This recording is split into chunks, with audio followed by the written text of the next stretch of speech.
É isso mesmo, mais um assunto sério aqui, viu, gente? A dengue atinge milhares de pessoas pelo mundo.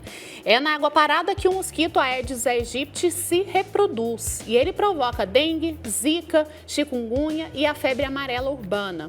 Estamos em pleno período aí chuvoso e por isso devemos redobrar os cuidados para evitar que a água fique parada. E para entender um pouco mais e assim garantir também a nossa saúde e a do próximo, a gente vai conversar agora com o biomédico Murilo do Carmo Silva, que é coordenador de controle da dengue em Goiânia. Ele já está aqui conosco online. Murilo, seja bem-vindo. Obrigada por ter aceitado o nosso convite, viu?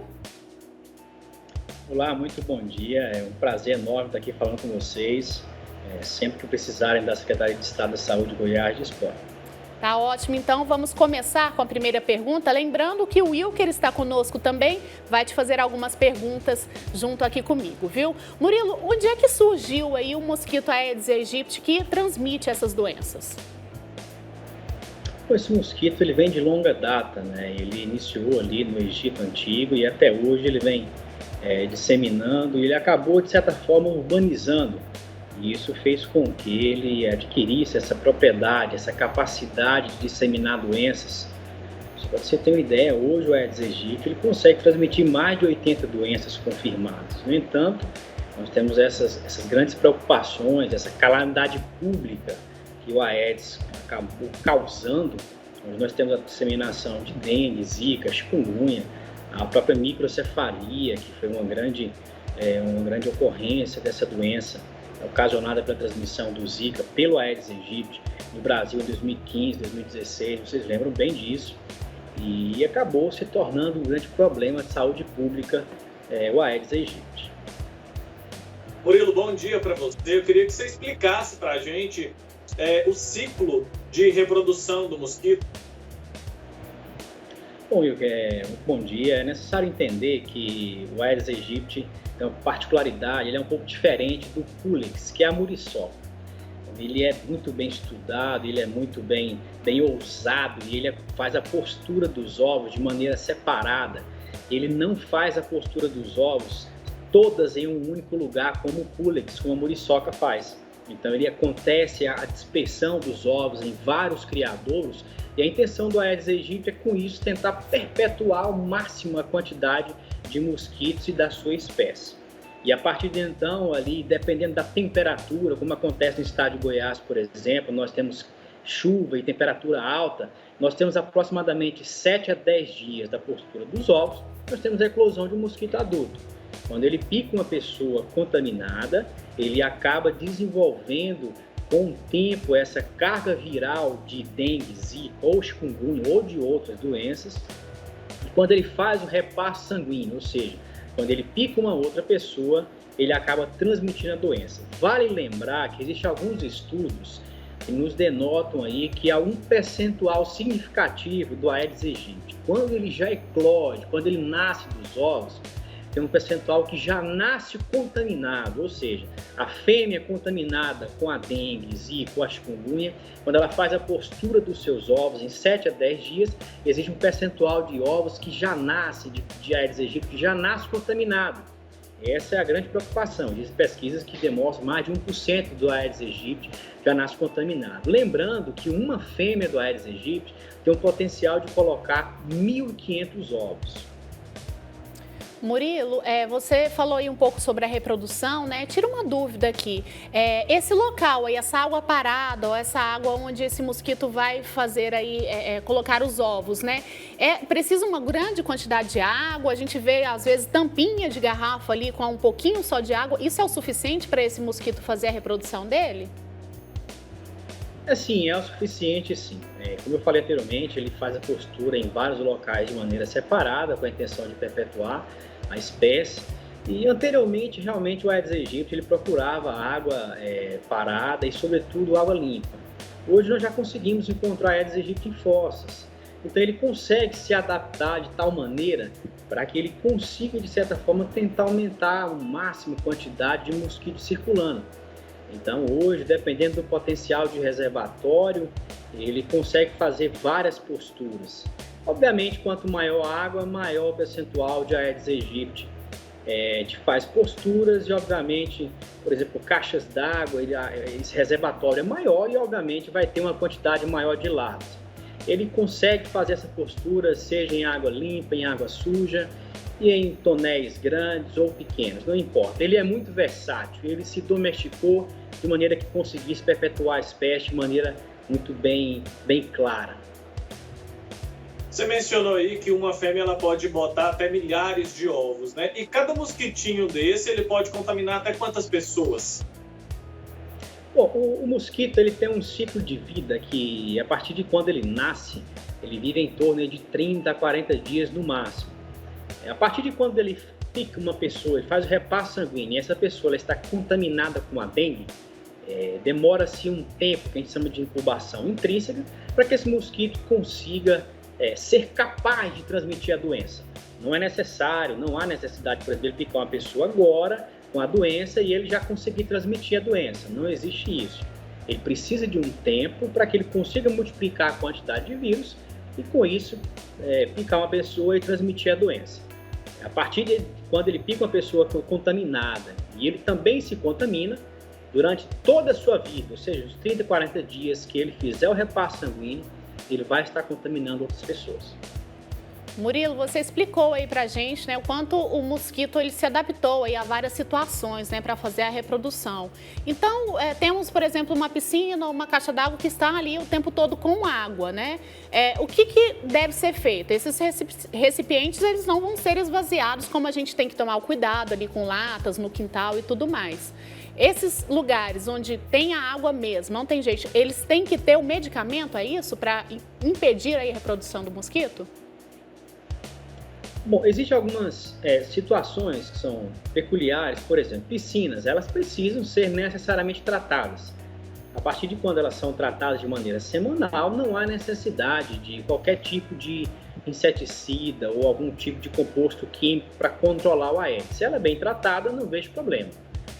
Só que existem alguns recipientes que são naturalmente de trabalho. Nós temos algumas regiões do estado de Goiás que trabalham com garimpo, esmeraldas, enfim, e isso acaba tendo recipientes a nível do solo que não são tratáveis e são fixos. Então, esse tipo de recipiente, eles precisam necessariamente de serem tratados. Cabe à Secretaria Municipal de Saúde fazer o acompanhamento semanal desses pontos, que a gente chama de pontos estratégicos, e a partir daí fazer a dosagem correta dos produtos químicos que são dispersos nesses locais. Mas a intenção nossa é racionalizar ao máximo a quantidade de produtos químicos que são utilizados. Assim como acontece com o uso indiscriminado dos antibióticos, o uso indiscriminado de inseticida acaba ocasionando a resistência do mosquito. Nós já conseguimos perceber a Aedes aegypti circulando e criando em água parada em tambor de Malathion, que são produtos altamente químicos e fortes para o controle do Aedes aegypti. Então, se ele consegue se readaptar a isso, ele vai conseguir se readaptar a criadouros que têm produtos químicos. Por isso, a necessidade, sobretudo, de racionalizar esse tipo de inseticida. O que nós precisamos realmente é tratar. A partir de quando ele não consegue tratar com cloro ou algum outro tipo de dispositivo, aí sim a gente passa a utilizar os produtos químicos. Entendido. Antigamente, né, até alguns anos atrás, a gente só ouvia falar de dengue, né? Aí começou a surgir as outras doenças, Zika e chikungunya. Quais são as diferenças entre essas doenças e de onde elas vieram? Como que surgiu essas novas doenças transmitidas pelo mesmo mosquito? Bom, Milker, a chikungunya ela tem como porta de entrada no Brasil. Alguns pesquisadores se divergem em relação a essa entrada, essa porta de entrada. Mas em 2014 nós tivemos umas Olimpíadas em Salvador e acabaram, de certa forma, por ali começando a aumentar o número de casos e acabou, de certa forma, identificando a presença do chikungunya e o chikungunya acabou fazendo algumas epidemias no Brasil e, felizmente, chikungunya não fez epidemia no estado de Goiás ainda. Em relação ao Zika vírus, ela começou na África, numa floresta chamada Zika Forest, e dali começou a disseminar para algumas ilhas daquela região, e de certa forma ela foi passando e chegou ao Brasil e fez aquela grande epidemia no final de 2015, 2016. Por ser uma doença branda, nós temos no estado de Goiás mais de 8 mil casos registrados naquela época. Para você ter uma ideia, de lá para cá, já temos um acometimento aí de aproximadamente 70 crianças com microcefalia por Zika vírus. É um número bem alarmante, uma vez que nós temos 70 crianças que elas não vão ter a sua vida normal, ao máximo, durante toda a sua vida. Então, realmente, 70 crianças com acometimento é muito grande. E é uma doença que ninguém tinha notoriedade no mundo. Então, nós temos hoje esse problema de calamidade pública relacionado à dengue, zika, e o Aedes aegypti, a chikungunya, e há a possibilidade de outras doenças que também são transmitidas pelo Aedes aegypti. Felizmente, a febre amarela, que também é transmitida pelo Aedes, a febre amarela urbana, digamos assim, nós temos vacina para ela, por isso que ela é altamente controlada, é uma vacina altamente eficaz. Mas realmente, em relação a essas doenças, é um problema de saúde pública. Murilo, você explicou pra gente aí que é preciso que o mosquito ele pique uma pessoa, né, que já esteja contaminado para transmitir essa doença. É assim? Explica melhor essa forma. Então não é qualquer mosquito que vá transmitir, ele precisa realmente estar contaminado para transmitir a doença? Exatamente. O mosquito ele precisa contaminar uma pessoa que está infectada com o vírus da dengue. E nesse momento do repasse sanguíneo, o mosquito acaba sugando ali várias células e sugando o vírus também, o vírus da dengue. A partir de quando o Aedes aegypti ele faz esse repasse sanguíneo, ou seja, quando ele suga a pessoa, ele passa um tempo aí de 5 a 7 dias reproduzindo o vírus dentro do seu organismo. E a partir desse momento, quando ele vai fazer um novo repasse sanguíneo, ou seja, quando ele vai picar uma outra pessoa para poder se nutrir do sangue, sobretudo nutrir os ovos que o Aedes aegypti precisa para poder a albumina do sangue maturar os ovos, ele acontece passando o vírus em uma alta carga viral para aquele corpo daquela pessoa e a partir de então a pessoa ela vai desenvolver os sintomas. Lembrando que 80% das pessoas que têm o vírus da dengue, elas são portadores assintomáticos ou oligossintomáticos. O que é isso? Pessoas que têm uma sintomatologia bem branda, ou seja, ela acaba não despertando aqueles sintomas como sendo dengue. Então nós temos aí um percentual de 20% de pessoas que realmente vão manifestar sintomas clássicos de dengue e um percentual ainda menor de pessoas que vão procurar as unidades de saúde. Os repelentes normais, né, que a gente usa aí para espantar a muriçoca, por exemplo, eles também espantam esse mosquito? Sim, nós temos vários repelentes no mercado hoje que fazem esse trabalho de maneira eficaz, né?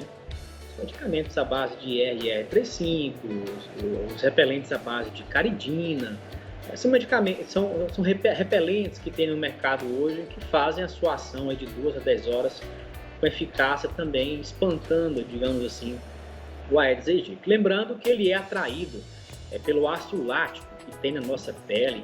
Por exemplo, quando a gente faz um exercício físico, a gente acaba liberando esse composto químico na pele e é atraído. Uma outra coisa que ele é atraído também pelo composto químico é justamente a nossa respiração, o CO2 e a respiração. O Aedes ele acaba sendo atraído por essa respiração e por esse ácido lático que tem na nossa pele, e ele acaba nos encontrando. E aí ele consegue fazer o repasse sanguíneo. Murilo, e o repelente é a única forma aí de evitar a picada? Existe algum medicamento via oral que a gente pode tomar aí para evitar?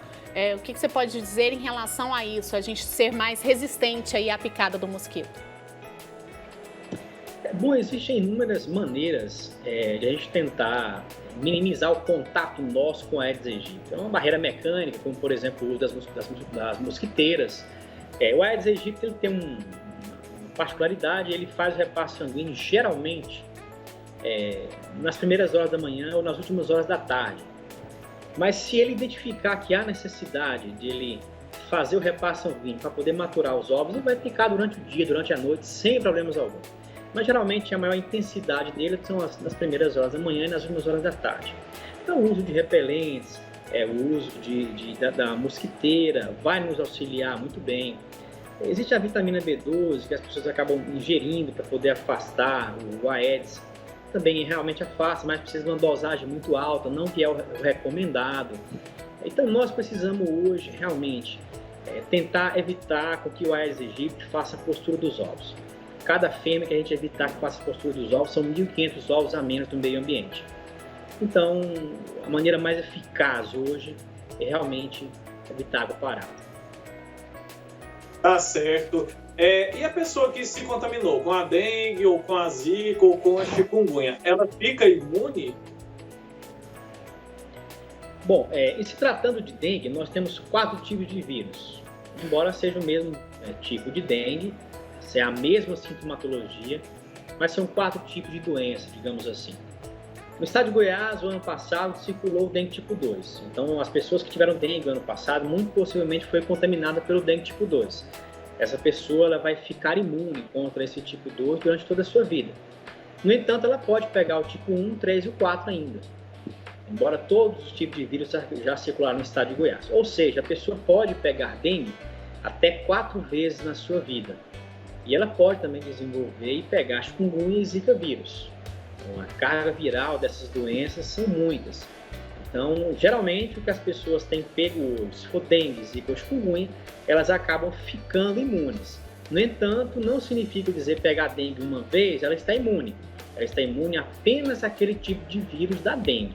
Ela pode desenvolver os outros. Agora, se ela já pegou dengue durante 4 vezes de maneira comprovada, ela não vai desenvolver dengue mais.